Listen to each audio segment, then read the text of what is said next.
Alright, so here I have my Arduino Mega and my shield.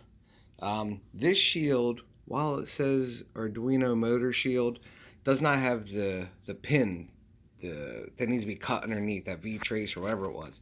What I've done was I actually ohmed it out to this pin. All I did was I bent the pin out. Anyway, this was running DCC just fine.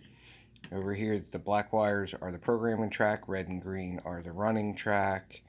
And this was working with DCC++, okay? So I do have a Raspberry Pi 3. I wanted to use my laptop. It's a Surface Pro. I'm going to make a mount for it. And see, as you see, I have 2 throttles already up. But I went to DCC EX. I literally just took this out of the bag. I tested it. Here's my DCC Bachmann. And here is a train that I converted. This thing's rough. It fell off the table. See, cracked lid and whatnot. But anyway, they work for DCC++.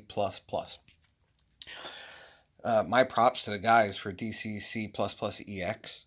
I literally went to getting started, clicked next, read through next, download what they said, followed every instructions.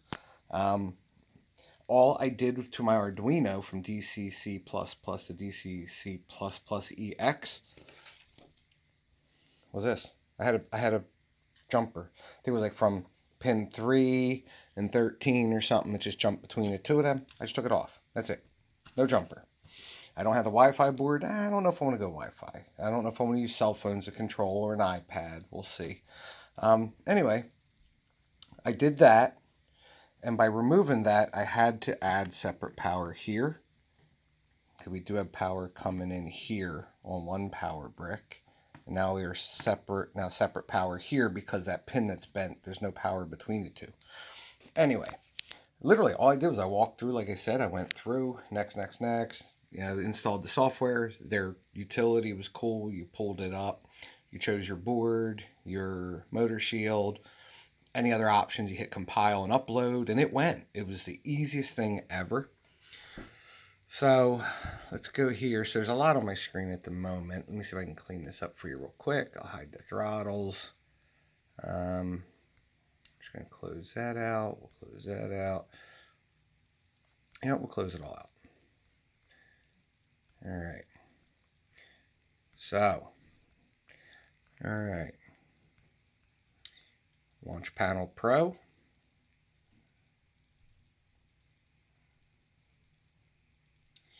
We come up here to Tools, Power Control. We come up here, and like I've shown in my DCC++ video, there are, I don't have a pointer with me, I'll try and use this pin, but there are LEDs right here, 4 LEDs, 1, 2, 3, 4, kind of line up red, green, and yeah, these, so they're there. You can see they're off. It's kind of hard to tell, but all I'm going to do is go click on. You can see that they changed. If I cover it up, there you go. These off, on. So we're good. Now it's just off and on here. Let's go to my roster. And I have my 2 trains in there. That's what we saw. And click on one. And at the bottom, we will do throttle.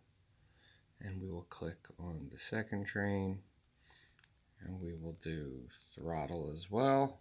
There's my 2 throttles. So as you see, I've already programmed them in the 4-digit versus the standard 3. Hold on, I'm going to dim the lights. All right, dim the lights a little bit. So what we're going to do is, let's minimize this. Okay, so our 2 throttles. And here's the light button. This is the Bachmann. As we can see the front of the train, nothing. I'm going to turn the light on. See, it came on. Also a light in the back. So that part worked. Second train over here.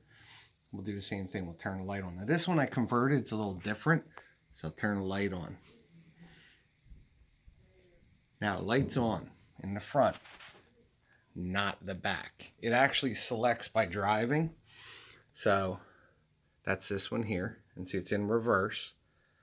And we're close to the end of the track, so we'll just go forward. We'll go ahead, bump that bar up. And there we go. So it operates. Now, like I said, the light in the back is off. Once I choose reverse, it doesn't change immediately till I apply throttle, but I can say idle.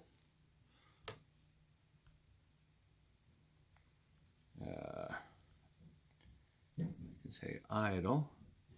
See, the light went out there and the light's on in the back. I actually added a second light to this train. It only had one light up front. So, go ahead, let's back it up. See? And off the track, it's most, I caught it just in time. Now, the actual DCC train runs smoother, quieter. It doesn't go as fast either, but that's fine. All right, let's go forward. Hear it? It is moving. Barely. All right, we'll go up more.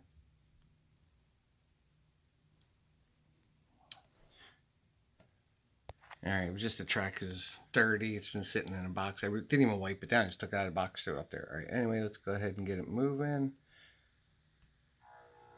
You see it's slow, and there we go. So it works. Not bad. Thank you guys very much. It's pretty neat. I mean, I'm just a little hobbyist. I don't know much about this stuff, even though I'm in the IT field. I don't mess with Arduinos and stuff. Usually I do want to play around with this more, so I'll be posting a lot of questions and asking. Thanks for your patience and assistance.